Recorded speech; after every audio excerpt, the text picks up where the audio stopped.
На канале Постметро с вами постоянная рубрика «Образ слова».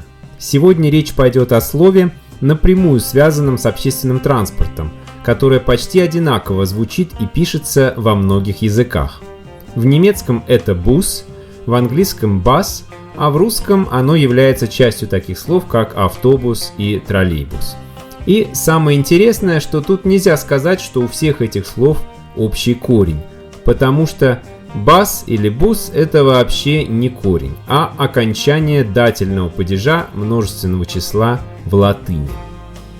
В XIX веке для обозначения первого общественного транспорта, конной повозки человек на 10-20, своего рода первой маршрутки, сначала во Франции стали использовать слово «омнибус», означающего «всем». Это дательный падеж от «omnis» – «весь». Когда в омнибусе вместо конной тяги стали использовать двигатель внутреннего сгорания, называть его стали автомобиль-омнибус. Со временем от первого слова в этой паре осталось «авто», а от второго «бус». Так вот и получился современный автобус. А потом в немецком, английском и других языках «ауто» постепенно отпал и остался только «бус». Но не в русском. Думаю, причина здесь простая. Во множественном числе автобусы были бы бусы, а это слово в русском языке уже давно обозначало что-то связанное совсем не с транспортом. Интересна легенда, почему латинское слово «всем» стало обозначать конный экипаж, доступ в который за небольшую плату был разрешен действительно всем. Одному французу по фамилии Омне принадлежал магазин шляп, на котором он сделал вывеску «Каламбур Omne Omnibus». Эту вывеску случайно увидел владелец экипажей для всех Бодри и вдохновился ей, когда придумывал название для своих повозок.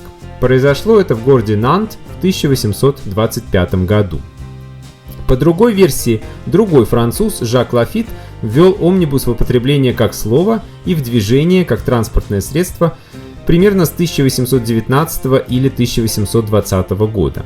Об этом рассказывал владелец первых омнибусов в Великобритании Джордж Шиллибер, который подсмотрел идею для бизнеса в Париже и запустил свои экипажи с тем же названием «Омнибус» по лондонским улицам в 1829 году. Но вернемся в настоящее. В последние годы появилось много новых транспортных слов с окончанием «бус», такие как аэробус и гидробус. А если вам этого мало, вы можете вдохновиться латинскими словами с окончаниями или суффиксами «бус», которые я нашел в одном параллельном англо-латинском корпусе текстов. Они, конечно, означают не совсем то, что вы подумаете, и то, что я сейчас в шутку скажу. Вы можете представить себе и гордый элитный супербус, и полный девственниц виргинибус.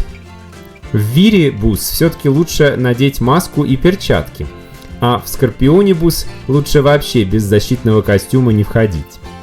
Криминибус – это, наверное, что-то типа автозака, а в анималибус можно перевозить кошек, собак и других животных.